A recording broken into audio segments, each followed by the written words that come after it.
Hi,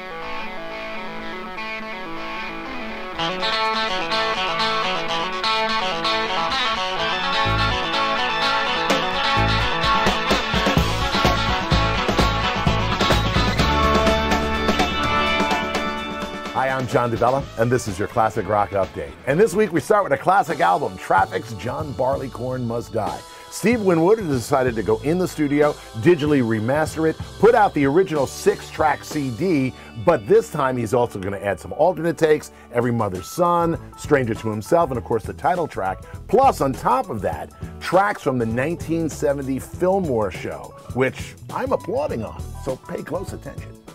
Guinevere had green eyes like yours, milady, like yours. Speaking of records, David Crosby and Graham Nash have decided to start a record company. Took them a while, but they've finally gotten around to it. Blue Castle Records is what they're going to call it, and the first thing they're releasing is Another Stony Evening, which is the very first thing they did in 1971 from the Dorothy Chandler Pavilion. Now, the two of them have loved working together, and Graham says this truly represents who they are. But speaking of Stony, look at David.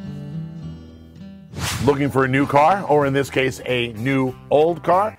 Couple of them up for grabs. Barrett Jackson is the place you want to be to get Alice Cooper's 1969 Camaro Coupe. This car is gorgeous. Got a Corvette engine in it, automatic transmission. This is the kind of car that he would use to drive to the golf course in. So you could drive around acting like no more Mr. Nice Guy. Don't like that color? Well, Bret Michaels has a 1969 Camaro up for sale as well. With both of these cars, inside you're going to find an autographed guitar along with backstage passes and tickets to one of their shows. Cool beans!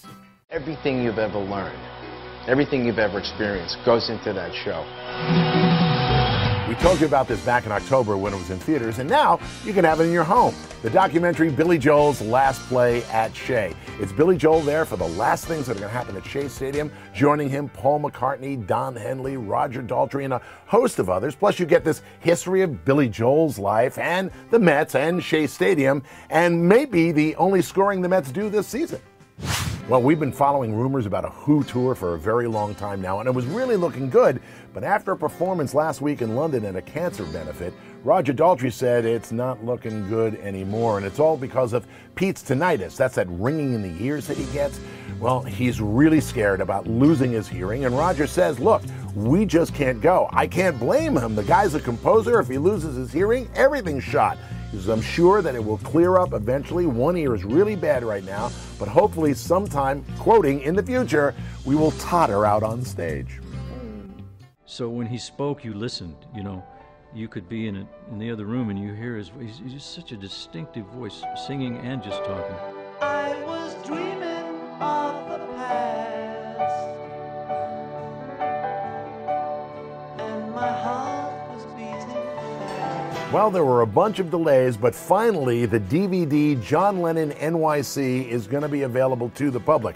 This was the PBS special that had all of this unseen footage and interviews that, well, no one had ever come across. On it, you're going to find interviews with May Pang and Geraldo Rivera. Earl Slick is in there, along with Andy Newmark, Klaus Vormann, Jim Keltner, all of these folks who were part of making music with John Lennon. The stories are really interesting, the pictures are great, and the music is, well, Lennon.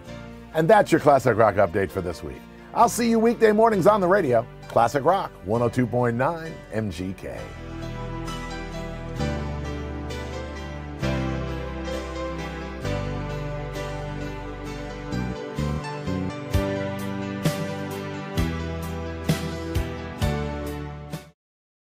Grr.